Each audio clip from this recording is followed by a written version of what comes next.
नमस्कार। आइए आज हम इस वीडियो के माध्यम से एडग्रेड अभ्यास पुस्तिका कक्षा 8 विषय गणित देखिए इसके अंतर्गत हम देखेंगे अध्याय 5 आंकड़ों का प्रबंधन। देखिए अध्याय 5 में 2017-22-23 के लिए यहाँ इस प्रकार से सभी प्रश्न दिए गए हैं। प्रश्नों को चेंज किया गया है। तो देखिए इस प्रकार से हम अध्याय 5 आंकड़ों का प्रबंधन का संपूर्ण हल हम समझेंगे। तो देखिए यदि आप इसी प्रकार से कक्षा 8 गणित के सभी अध्याय का संपूर्ण हल आप समझना चाहते हैं, देखना चाहते हैं, तो आप हमारे इस चैनल से जुड़े रहिए। इस चैनल को सब्सक्राइब अवश्य कर लें, साथ ही बेल आइकन को प्रेस जरूर कर लें ताकि आने वाले सभी नए वीडियो एवं अन्य विषय के वीडियो का नोटिफिकेशन अब तक आते रहेगा। एडग्रेड अभ्यास पुस्तिका से ही वार्षिक परीक्षा में प्रश्न पूछे जा सकते हैं, तो आप इसे अच्छे से समझेंगे, इसे अच्छे से हल करेंगे। तो आइए देखते हैं अध्याय 5 आंकड़ों का प्रबंधन। तो देखिए इसके अंतर्गत पहला प्रश्न है, जब एक पासे को फेंका जाता है तो निम्नलिखित प्रत्येक घटना से प्राप्त होने वाले परिणाम को लिखिए। तो देखिए इसका आंसर यहाँ पर आप समझ सकते हैं। पाठ्यपुस्तक कक्षा 8 की जो गणित की पाठ्यपुस्तक है उसके पृष्ठ क्रमांक 88, 89, 90 और 91 में इसका आंसर आप खोज कर लिख सकते हैं। तो देखिए इस प्रकार से पाठ्यपुस्तक के अनुसार इसका आंसर है, एक पासे में कितने अंक होते हैं? 6 अंक होते हैं। 1 2 3 4 5 6 अंक होते हैं। अतः 4 से बड़ी एक संख्या, तो देखिए 4 से बड़ी यहाँ एक संख्या क्या है? यहाँ पर देखिए 4 से बड़ी, यहाँ पर हमें इसका परिणाम ज्ञात करना है। तो देखिए 4 से बड़ी कितने अंक है? यहाँ पर 5 और 6 2 अंक है, तो हम यहाँ से क्या लिखेंगे? 2। अब कितने में से? देखिए 6 पासे में 6 अंक होते हैं, तो 6 में से 2 अर्थात हम 2/6 लिखेंगे। हम इसे सरल करेंगे तो 1/3 इसका परिणाम यहाँ पर आंसर आ जाएगा, परिणाम 1/3। तो इस प्रकार से आप इसका आंसर हल कर सकते हैं। इसके बाद देखिए अगला प्रश्न है, 4 से बड़ी संख्या नहीं हो। तो देखिए पासे में अंक 6 अंक होते हैं। अब हम देखेंगे 4 से बड़ी संख्या ना हो, तो 4 से बड़ी देखिए ना हो, तो 4 से छोटा है 3, 2 और 1। तो देखिए यहाँ पर 3 अंक है, तो हम 3 लिख देंगे। और कितने में से? 6 में से, तो 3/6 हम इस प्रकार से इसका परिणाम निकाल लेंगे। तो इसको सरल करेंगे, क्या आएगा इसका आंसर? 1/2 आएगा। ठीक है। इसके बाद देखिए अगला प्रश्न है, एक थैले में 10 कंचे हैं जिनमें 4 सफ़ेद, 3 लाल, 2 नीले और 1 हरा है।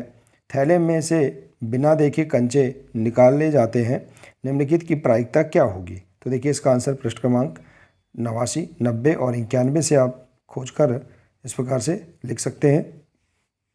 तो देखिए यहाँ पर कंचे हैं, एक थैले में 10 कंचे हैं जिनमें से 4 सफ़ेद हैं, 3 लाल हैं। तो देखिए लाल कंचे प्राप्त करना, तो लाल कंचे प्राप्त करने के लिए देखिए 10 में से 3 है, तो हम 3/10 लिख देंगे।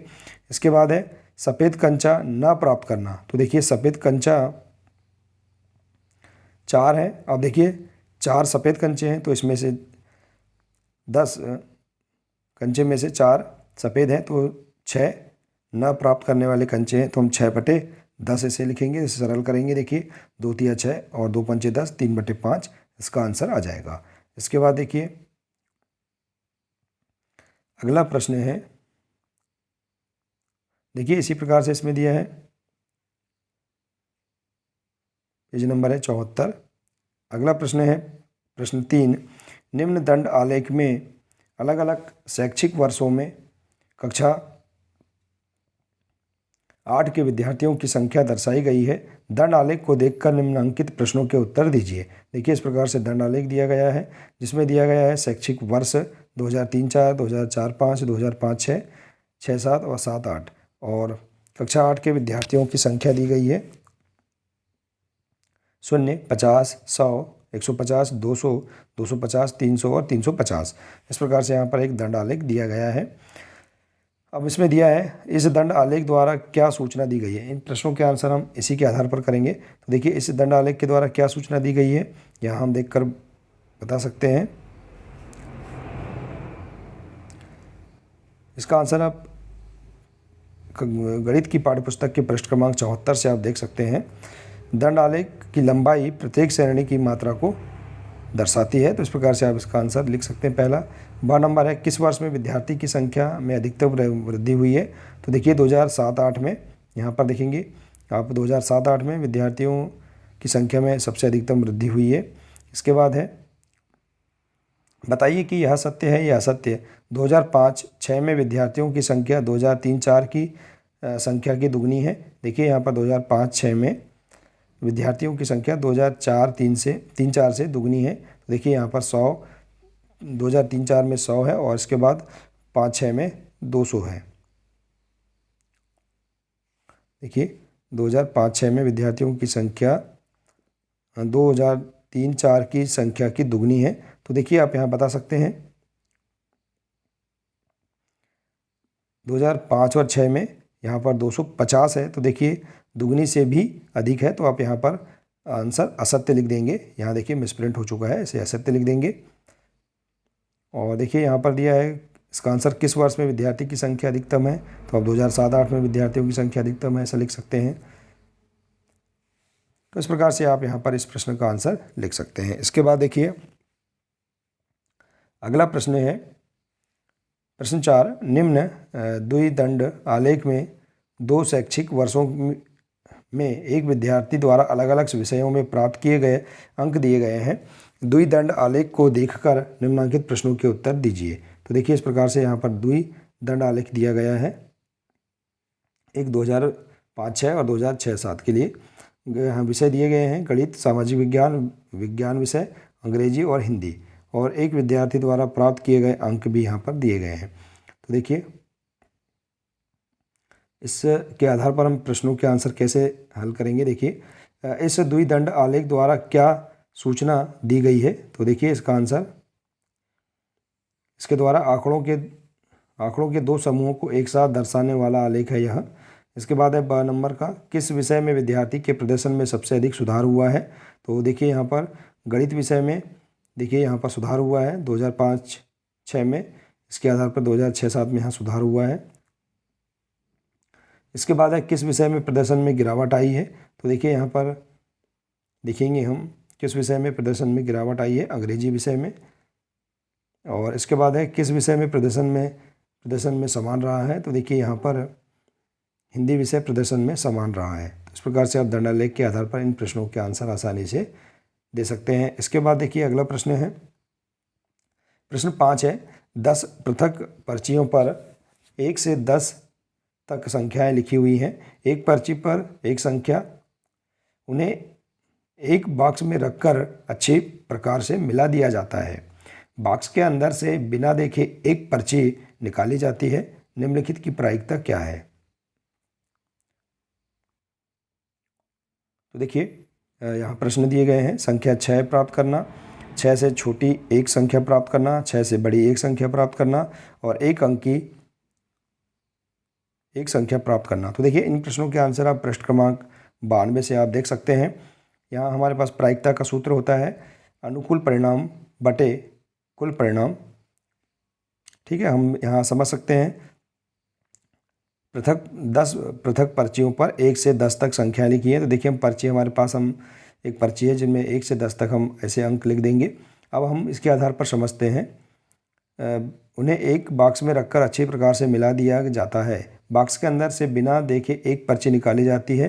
तो निम्नलिखित की प्रायिकता क्या है? तो प्रायिकता हमें ज्ञात करना है। तो देखिए पहला इसके अंतर्गत है संख्या 6 प्राप्त करना। तो देखिए अब हम 6 प्राप्त करेंगे।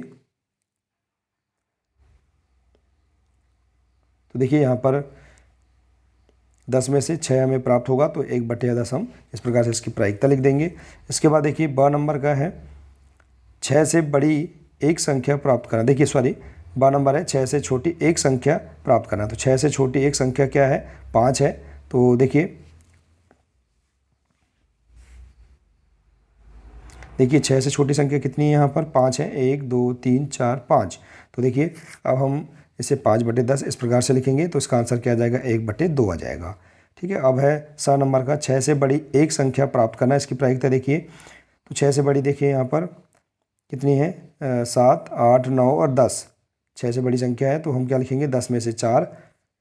तो इसकी प्रायिकता क्या हो जाएगी? 10/4 बराबर, ये सरल करेंगे तो 2 दूनी 4, 2 पंचे 10, 2/5 हो जाएगी। और इसके बाद है 10 नंबर का एक अंक की एक संख्या प्राप्त करना। तो देखिए, एक अंक की एक संख्या प्राप्त करेंगे तो देखिए एक अंक की संख्याएं कितनी है? 1 से लेकर 9 तक एक अंक है। इसके बाद देखिए यहाँ पर 10 दो अंकों की संख्या है तो हम क्या करेंगे? 1 से 9 तक कितने अंक हैं? 9 अंक है तो 9 बटे कितने? 10। देखिए 10 में से 9 अंक, तो इस प्रकार से 9/10 इसका आंसर आ जाएगा, इसकी प्रायिकता आ जाएगी। तो इस प्रकार से आप यहाँ पर इस प्रश्न को समझ सकते हैं, हल कर सकते हैं। इसके बाद देखिए अगला है प्रश्न 6। जब एक पासे को फेंका जाता है तो नीचे दी हुई घटनाओं की प्रायिकता ज्ञात कीजिए। देखिए एक पासे में आपको पता है 6 अंक होते हैं, 1, 2, 3, 4, 5, 6। अब इसमें हम देखेंगे पासे में जो 6 अंक हैं इनमें से भाज्य अंक कौन कौन से हैं? देखिए जिसे हम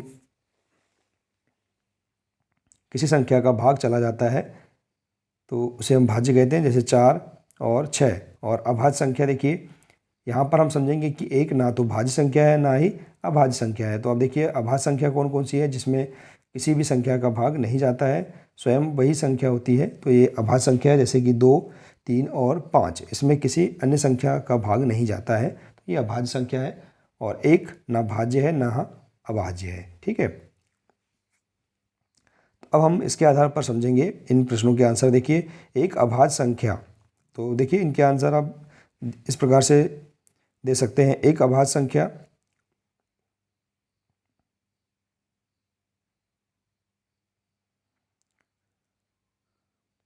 तो देखिए यहाँ पर एक पासे में 6 अंक है तो यहाँ पर हम देखेंगे अभाज्य संख्या क्या है?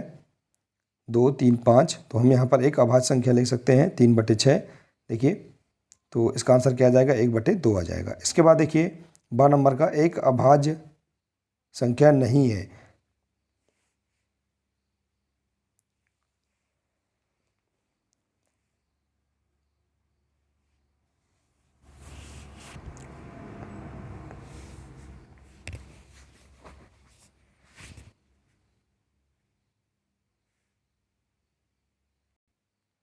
देखिए यहाँ पर मिसप्रिंट है, थोड़ा इसे आप समझ लेंगे।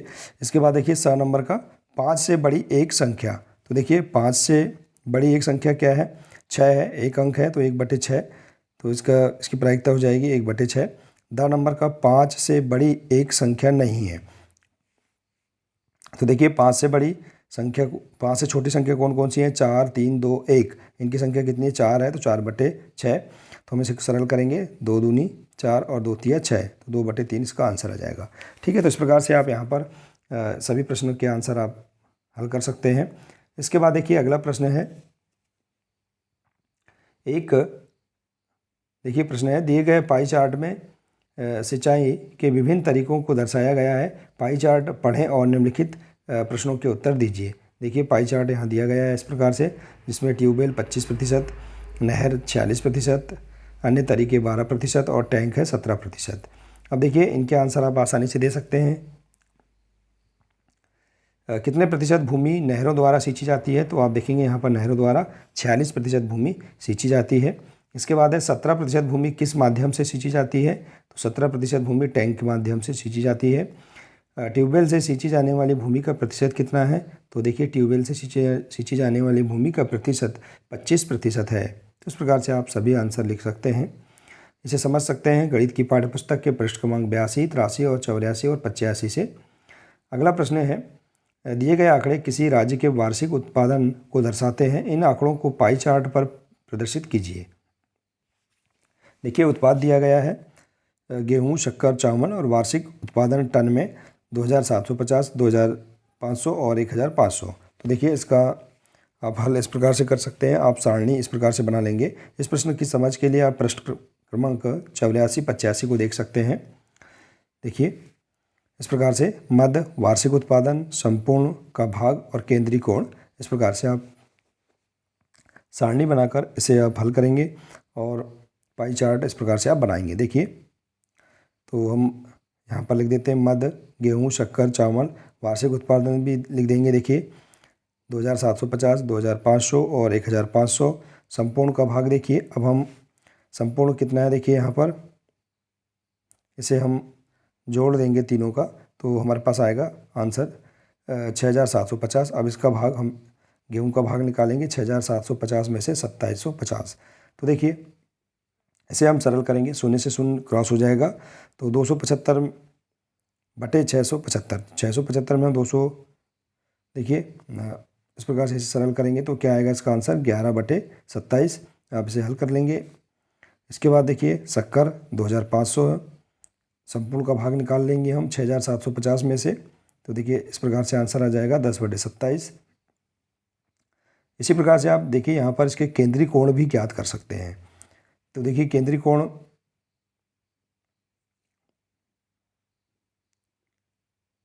का सूत्र होता है संपूर्ण का भाग गुणा देखिए केंद्रीय गुणा 360 अंश। तो देखिए इस प्रकार से हम यहाँ केंद्रीय कोण निकाल सकते हैं। तो संपूर्ण का भाग कितना है 11 बटे 27 गुणा 360 अंश, तो हम 360 को इस प्रकार से लिख सकते हैं। तो इसे आप सरल करेंगे तो आंसर आ जाएगा आपके पास 147।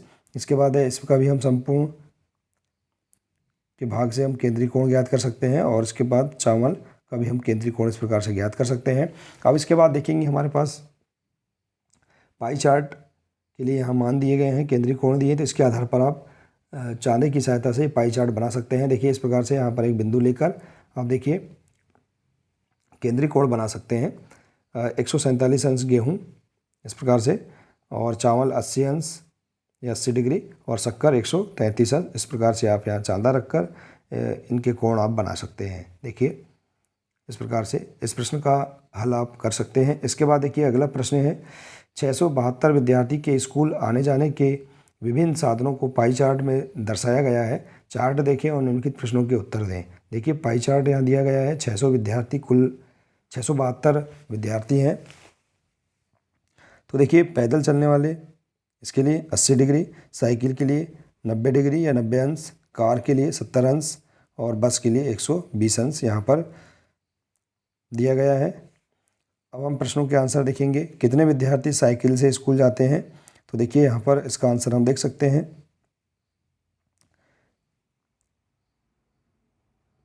इस प्रश्न की समझ के लिए आप पृष्ठ क्रमांक 84, 85 देख सकते हैं। तो देखिए साइकिल से 90 को देखिए हम यहाँ पर केंद्रीय कोण के आधार पर कितने विद्यार्थी स्कूल जाते हैं उसका हम प्रतिशत निकालेंगे। तो केंद्रीय कोण का सूत्र के आधार पर हम आसानी से इसे ज्ञात कर सकते हैं। देखिए साइकिल का भाग है 90 बटे 360, इसे हम सरल करेंगे तो क्या आ जाएगा। देखिए यहाँ पर शून्य से शून्य कट जाएगा, 9 एकम 9, 9 चौके 36, 1/4 गुणा, देखिए हम यहाँ केंद्रीय कोण का सूत्र भी लगा सकते हैं, संपूर्ण भाग इस प्रकार से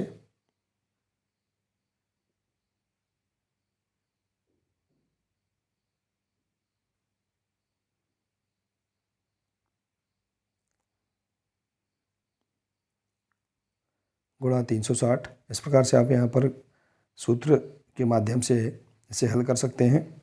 देखिए तो 1/4 गुणा कुल भाग दिया है 672, तो इसे सरल करेंगे तो आंसर क्या आ जाएगा आपके पास 168। तो कितने विद्यार्थी साइकिल से स्कूल जाते हैं? 168 विद्यार्थी साइकिल से स्कूल जाते हैं। इसके बाद है कितने विद्यार्थी बस से स्कूल जाते हैं? तो देखिए इसका भी आप यहाँ पर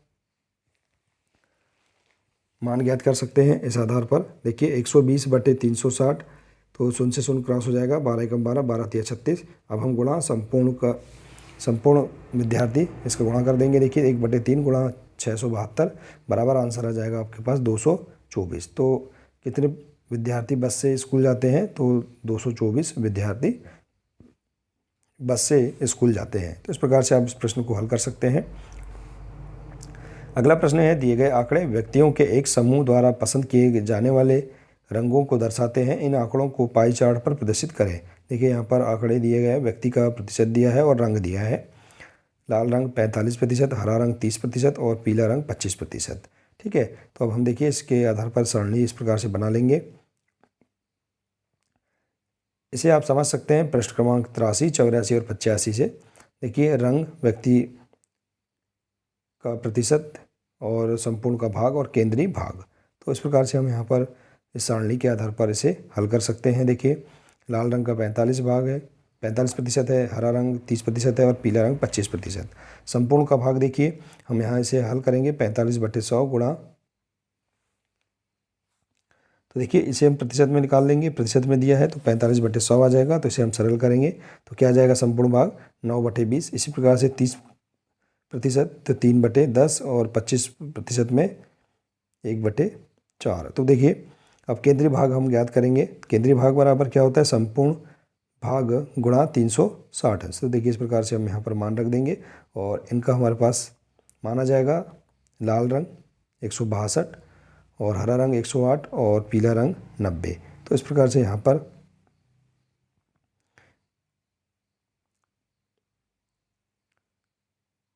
इसे हल कर सकते हैं। और देखिए पाई चार्ट भी आप इस प्रकार से इसका बना सकते हैं। तो केंद्रीय भाग इस प्रकार से आ गया और इसे आप यहाँ पर पाई चार्ट में इस प्रकार से दर्शा सकते हैं। देखिए 45% को 162 अंश और पीला देखिए 90 अंश 25% और हरा आ जाएगा देखिए 30% में 108 अंश। तो इस प्रकार से आप यहाँ पर इस अध्याय के सभी 10 प्रश्नों को आप पाठ्यपुस्तक से समझकर इसके आधार पर आप आसानी से हल कर सकते हैं। देखिए हमने पाठ्यपुस्तक से ही इन प्रश्नों के आंसर खोजकर यहाँ लिखे हैं। वार्षिक परीक्षा में एड ग्रेड अभ्यास पुस्तिका से ही प्रश्न पूछे जा सकते हैं। तो आप इनके सभी अध्याय के संपूर्ण हल अच्छे से समझ लें, अच्छे से हल कर लें। तो आशा है कि आपको इस अध्याय के सभी प्रश्नों के आंसर समझ में आ गए होंगे। मिलते हैं इसी प्रकार से अगले नए वीडियो के साथ। नमस्कार।